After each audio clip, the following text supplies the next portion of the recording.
السلام علیکم ناظرین، ایک تازہ خبر آپ حضرات کی خدمت میں پیش ہے۔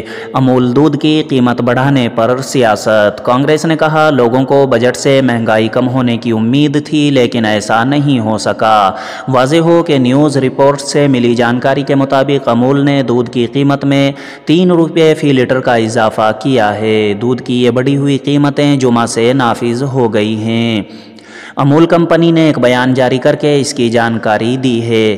اس کے بعد اس معاملے پر سیاست شروع ہو گئی۔ کانگریس لیڈر گورو گگوئی کا کہنا ہے کہ عام لوگوں کو امید تھی کہ اس سال کے بجٹ سے مہنگائی میں کمی آئے گی، لیکن دودھ کی قیمت میں اضافے سے یہ امید چکنا چور ہو گئی۔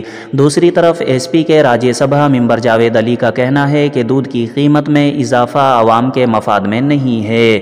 کانگریس لیڈر گورو گگوئی نے امول دودھ کی قیمت میں اضافے کو بجٹ سے جوڑتے ہوئے بی جے پی سے ناراضگی کا اظہار کیا ہے۔ گورو گگوئی نے کہا ہے میں امول دودھ کی قیمتوں میں اضافے کو اس حکومت کے بجٹ کی ناکامی کے طور پر دیکھ رہا ہوں۔